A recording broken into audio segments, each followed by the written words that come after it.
জীবনে পজিটিভ দিক আর নেগেটিভ দিক দুটোরই কিন্তু গুরুত্ব রয়েছে। এই যে দেখুন না, আমার এই বারান্দাটাতে যখন দাঁড়াই আমার মন প্রাণ সব কিছু একদম শান্তি হয়ে যায়। কত সুন্দর বাতাস। আমি কিন্তু সবসময় বলি আমার এই বাসাটা আমার সবচেয়ে শান্তির জায়গা। কিন্তু এই যে দেখুন, এই পজিটিভ দিকের সাথে সাথে একটা নেগেটিভ দিকও কিন্তু আছে। এই যে বাতাসটা আসছে, এই বাতাসে কিন্তু আমার বারান্দার গাছের যে মরা পাতাগুলো আছে সব কিন্তু রুমের ভিতরে চলে আসছে। তো এখন যদি আমি এই নেগেটিভের কথা চিন্তা করে পজিটিভ দিকটা ভুলে যাই তাহলে কিন্তু হবে না। যে কোনো পজিটিভ দিক আপনাদের কঠিন সময় পার হতে যেমন শক্তি দেয়, আর নেগেটিভ দিকগুলো থেকে কিন্তু আমরা শিক্ষা নিয়ে সামনের দিকে এগিয়ে যেতে পারি। যেহেতু কিছু করার নেই, তো কিছুক্ষণ ঠান্ডা বাতাস উপভোগ করে এখন থাই গ্লাসটা লাগিয়ে দিয়েছি, কারণ আমার ঘর ক্লিন করা হয়ে গিয়েছে। এখন হচ্ছে আমি আবার একটু ঝাড়ু দিয়ে নিব। তো একজন আপু কিছুদিন আগে কিন্তু আমার এই এসকেবির তাওয়াটা নিয়ে কমেন্ট করেছিলেন, যদিও আমি তার কমেন্টের রিপ্লাই করেছি। তো আজকে আমি হচ্ছে আপুকে একদম প্র্যাকটিক্যালি দেখিয়ে দিব যে আমি আমার এই তাওয়াটা কিভাবে ক্লিন করি। আমি কিন্তু এই তাওয়াতে দেখা যায় শুধু পরোটা ডিম এগুলোই করি। তো এটা হচ্ছে আমি গতকালকে একটু মাছ ভেজেছিলাম, বেগুন ভেজেছিলাম, তো এর জন্য না চারপাশটা একটু লালচে হয়ে যায়। তো পরোটা ভাজলেও কিন্তু এরকম লালচে ভাবটা আসে, কিন্তু সেটা একটু কম, যেহেতু আমি মাছ ভেজেছি তাই লালচে ভাবটা একটু বেশি হয়ে গিয়েছে। তো এই যে দেখুন, আমি কিন্তু সব সময় ভীম লিকুইড দিয়ে তারপরে এভাবে তারের মাজনি দিয়ে একটু প্রেশার দিয়েই হচ্ছে এই তাওয়াটা ক্লিন করি, তা না হলে কিন্তু আপনার এই তাওয়াটা পরিষ্কার হতে চায় না। এই যে দেখুন, আমি কিন্তু এই যে ক্লিন করেছি, কিন্তু এখনও কিন্তু কর্নারটা লাল হয়ে আছে।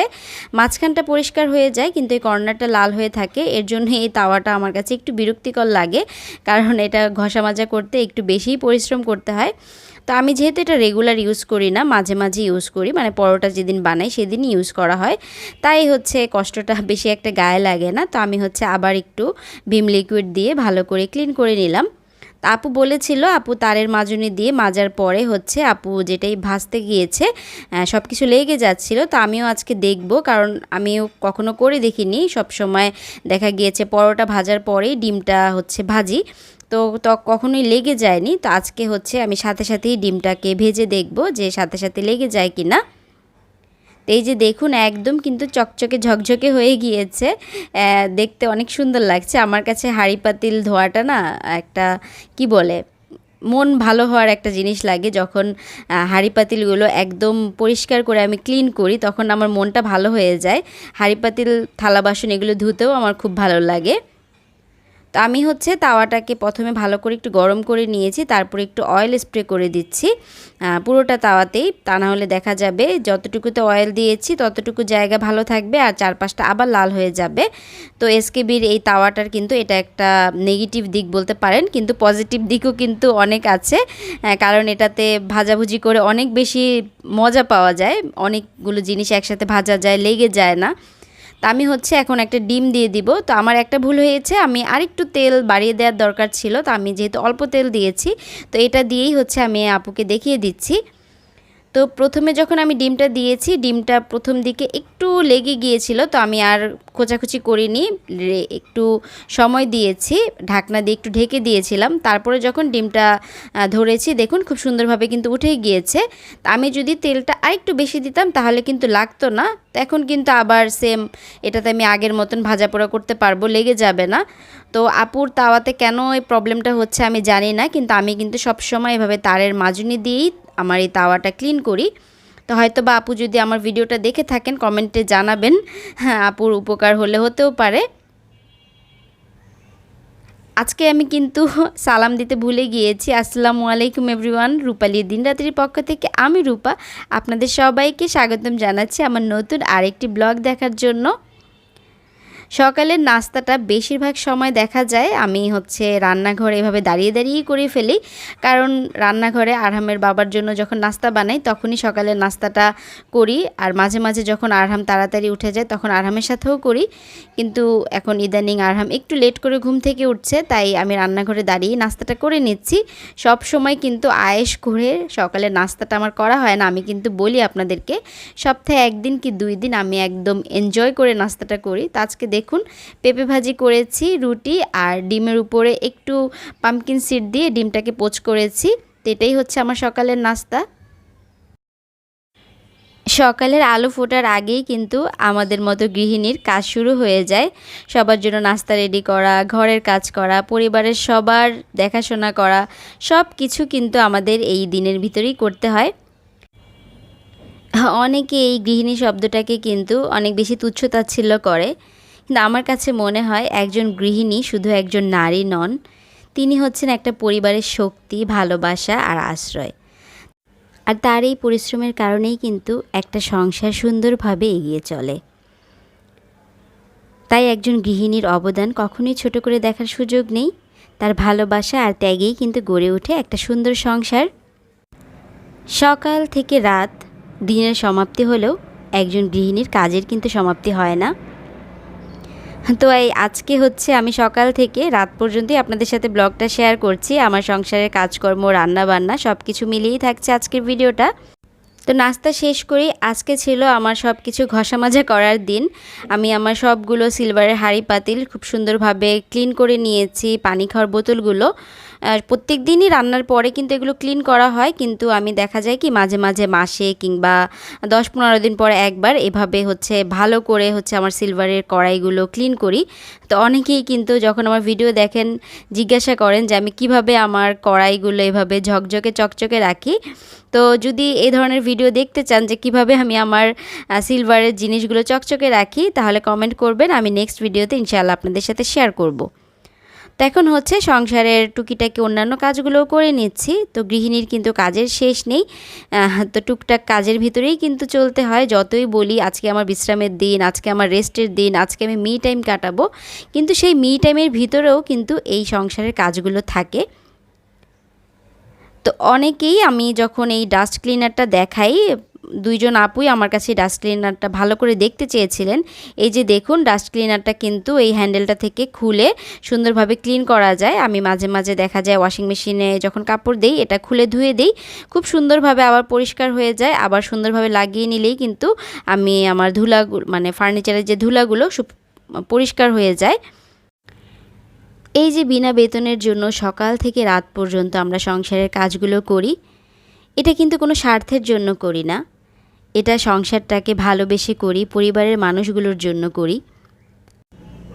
এই সংসারে যতই পরিশ্রম করি না কেন, দিন শেষে যখন পরিবারের মানুষগুলোর মুখে হাসি দেখি, সব কষ্টই না ভুলে যাই। অনেক সময় কাজ করতে করতে হাঁপিয়ে যাই, কিন্তু তখন না আবার কাজ করি, মনে হয় এই কাজটার ভিতরেই কেমন যেন একটা শান্তি লুকিয়ে আছে। তো কাজ করতে ভালো লাগে, তো যখন কাজ না করি তখন মনে হয় যে অসুস্থ হয়ে যাই। তো মনে হচ্ছে আমাদের মা নানিদের মতন হয়ে যাচ্ছি। আমার মায়েরা যেমন এখন বয়স হয়ে গিয়েছে কিন্তু বসে থাকতে পারে না, তো আমাদেরও এখন সেরকমই রোগ হয়েছে। তো এখন মনে হয় যে কাজকর্ম না করলে আরও বেশি খারাপ লাগে, কাজকর্ম করলেই ভালো লাগে। তো আজকে হচ্ছে আমি একটা শুটকি রান্না করব, তো আপনাদের সাথে রেসিপিটা শেয়ার করছি।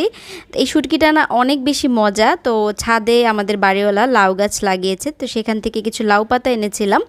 আর এখানে হচ্ছে আমি কিছু সবজি নিয়েছি, কাঁকরোল, পটল, বেগুন আর ছোট ছোট যে লাল আলুটা আছে সেটা। এই শুটকিটাতে ওই ছোটো লাল আলুটা দিলেই বেশি ভালো লাগে। আর কাঁঠালের বিচি দিয়েছি, কাঁঠালের বিচি কিন্তু শুটকি তরকারিতে অনেক বেশি মজা লাগে। তো সবগুলো সবজি কেটে নিয়েছি, আর যেই লাউ পাতা এনেছি সেখান থেকে কয়েকটা লাউ পাতা কেটে নিয়েছি। আমার আম্মু বেশিরভাগ সময় এই শুটকিটা হচ্ছে শীতের সবজি দিয়ে রান্না করে, যেমন সিম, তারপরে কাঁচা টমেটো, মানে শীতের যে সবজিগুলো থাকে ওই রকম টাইপের সবজি দিয়ে করে। আর আমার আম্মু অনেক সময় দেখতাম কি এই সবজিটা মানে এই শুটকিটা তেল ছাড়াই রান্না করতো। তা আমি আর তেল ছাড়া করলাম না, অল্প একটু তেল দিয়ে প্রথমে পেঁয়াজ কাঁচামরিচটা হালকা ভেজে নিয়েছি।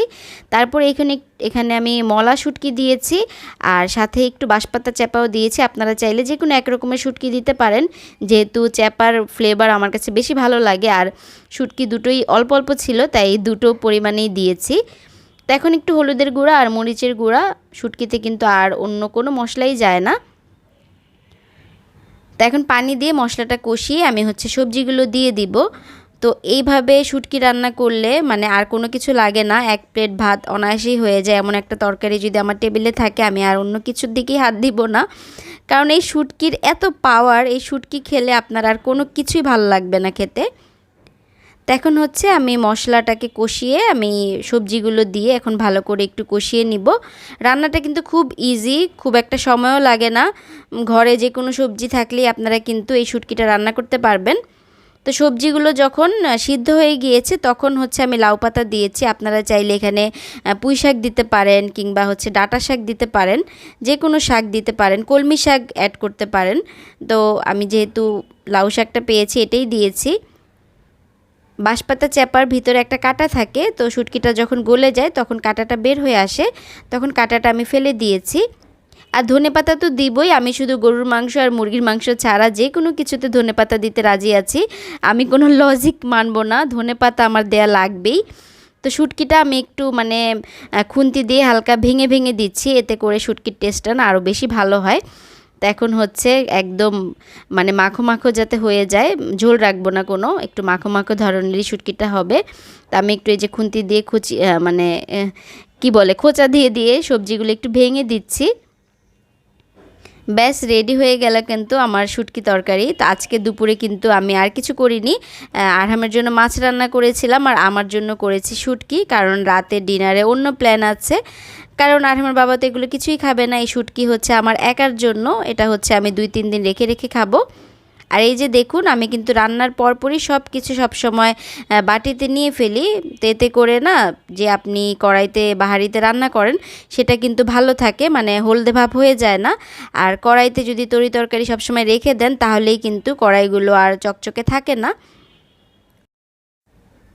যারা এই পর্যন্ত আমার ভিডিওর সাথেই আছেন প্লিজ লাইক দিয়ে ভিডিওটি কন্টিনিউ করবেন। আর যারা এখন পর্যন্ত আমার চ্যানেলটিকে সাবস্ক্রাইব করেননি, সাবস্ক্রাইব করে পাশে থেকে বেল আইকনটি ক্লিক করে দিবেন, যাতে আমি ভিডিও দেওয়া মাত্রই আপনাদের কাছে নোটিফিকেশন চলে যায়। আমের দিন তো প্রায় শেষই হয়ে যাচ্ছে, আম পাওয়া যাচ্ছে কিন্তু একটু দামটা বেড়ে গেছে। তো কিছু আম ছিল, আম কিন্তু আমি যখন কম দাম ছিল তখনই বেশি করে কিনে ফ্রোজেন করে রাখি। ফ্রোজেন করে বলতে মানে নর্মাল ফ্রিজেই ভালো করে রাখি, বেশ অনেক দিন পর্যন্ত খাওয়া যায়।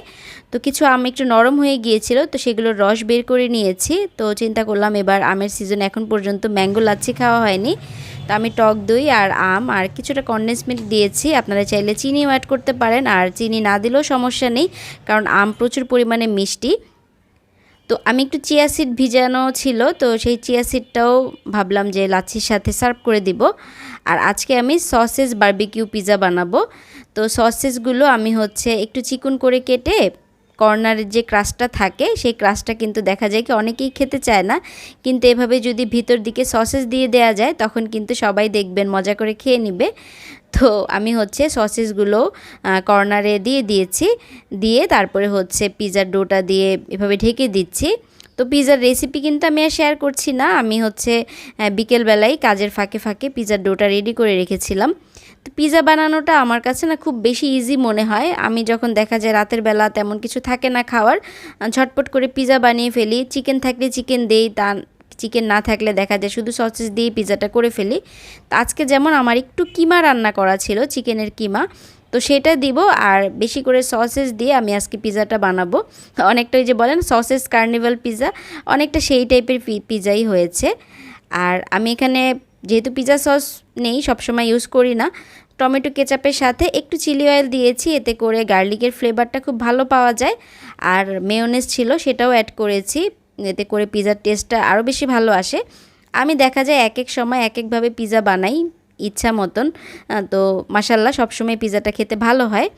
তো এই যে চিকেনের কিমাটা আমি সুন্দর করে ছড়িয়ে দিয়েছি, অল্প পরিমাণেই ছিল সেটাই দিয়েছি। আর এখন বেশি করে চিজ দিয়ে দিব, কারণ পিৎজা মানেই হচ্ছে বেশি করে চিজ হতে হবে, বেশি করে চিজ না দিলে কিন্তু ভালো লাগে না। আর যেহেতু বারবিকিউ সসেস পিৎজা, সসেসটা একটু বেশি পরিমাণেই দিচ্ছি, আর এর জন্য আমি একটু সসেসটা কুচি করে দিয়েছি যাতে প্রত্যেকটা বাইটেই সসেসটা কামড় পড়ে। আর ক্যাপসিকাম দিয়ে অরিগ্যানো দিয়ে ব্যাস পিৎজা রেডি, এখন চলে যাবে ওভেনে। তো উপর থেকে আমি বারবিকিউ সস দিয়ে দিচ্ছি। তো এটা হচ্ছে সেদিন রেস্টুরেন্ট থেকে আরহামের বাবা খাবার এনেছিল, তো এই বারবিকিউ সসটা দিয়েছিল, তো সেটা রেখে দিয়েছিলাম। আমার বারবিকিউ সসটা শেষ হয়ে গিয়েছে, তো এটা দিয়েই হচ্ছে পিৎজাটা বানাচ্ছি। তো বারবিকিউ সসের ফ্লেভারটা আমার কাছে ভালোই লাগে, খারাপ লাগে না। তো এখন ওভেনে বেক করতে দিয়ে দিব 200 ডিগ্রি সেলসিয়াসে, দেখা যায় 12 থেকে 15 মিনিটের মতন বেক করলেই কিন্তু পিৎজাটা রেডি হয়ে যাবে। আর অন্য দিক থেকে আমি হচ্ছে ম্যাঙ্গো লাচ্ছিটাও সার্ভ করে নিব। আর আজকের পিজাটা আমার বানানো পিজার ভিতরে one of the best pizza হয়েছে টেস্টের দিক থেকে, মানে এত মজা হয়েছে। এখন কিসের জন্য মজা হয়েছে আমি জানি না, সসের জন্য নাকি চিকেন কিমা করে দিয়েছে। আমি হচ্ছে অন্যান্য সময় কখনো কিমা দিয়ে পিজা বানাই না, দেখা যায় চিকেনটাকে ছোট ছোট কিউব করে কেটে তারপরে মশলা দিয়ে ভেজে তারপরে পিজা বানাই। তো আজকে হয়তো বা একটু অন্যভাবে বানিয়েছি দেখি পিজাটা বেশি ভালো লেগেছে, মানে অনেক মজা হয়েছে। আর আমার বাবা তো খেয়ে বলছে যে একটা পিজা বানিয়েছো, মনে হচ্ছে আমি আরও খেতে পারবো। তো পিজাটা বের করে আমি হচ্ছে কর্নারে যে ক্রাস্টটা আছে সেটাতে হচ্ছে একটু বাটার ব্রাশ করে দিচ্ছি, যাতে হচ্ছে পিজাটা ক্রাস্টটা শক্ত হয়ে না যায়, সফট থাকে আর গ্লেজটাও খুব সুন্দর আসে। তো এটাই ছিল আমাদের ডিনার, আর এই ছিল আমার সারা দিনের গল্প কথা। আসলে প্রত্যেকটা গৃহিণীর দিনটা কিন্তু এমনই যায়, সকাল থেকে শুরু হয় একদম রাতে বিছানায় যাওয়ার আগ পর্যন্ত। আর যাদের ঘরে ছোট বাচ্চা আছে বিছানায় গিয়েও কিন্তু শান্তি নেই, তারা কিন্তু রেস্ট নিতে পারে না যতক্ষণ পর্যন্ত বাচ্চাটা না ঘুমিয়ে যায়। তো আমারও কিন্তু সেই দশা, আরহাম যতক্ষণ না ঘুমায় ততক্ষণ পর্যন্ত আমার রেস্টের সুযোগ নেই। তো আজকের মতো এখান থেকেই বিদায় নিচ্ছি। সবাই ভালো থাকবেন, সুস্থ থাকবেন। আল্লাহ হাফিজ, আসসালামু আলাইকুম।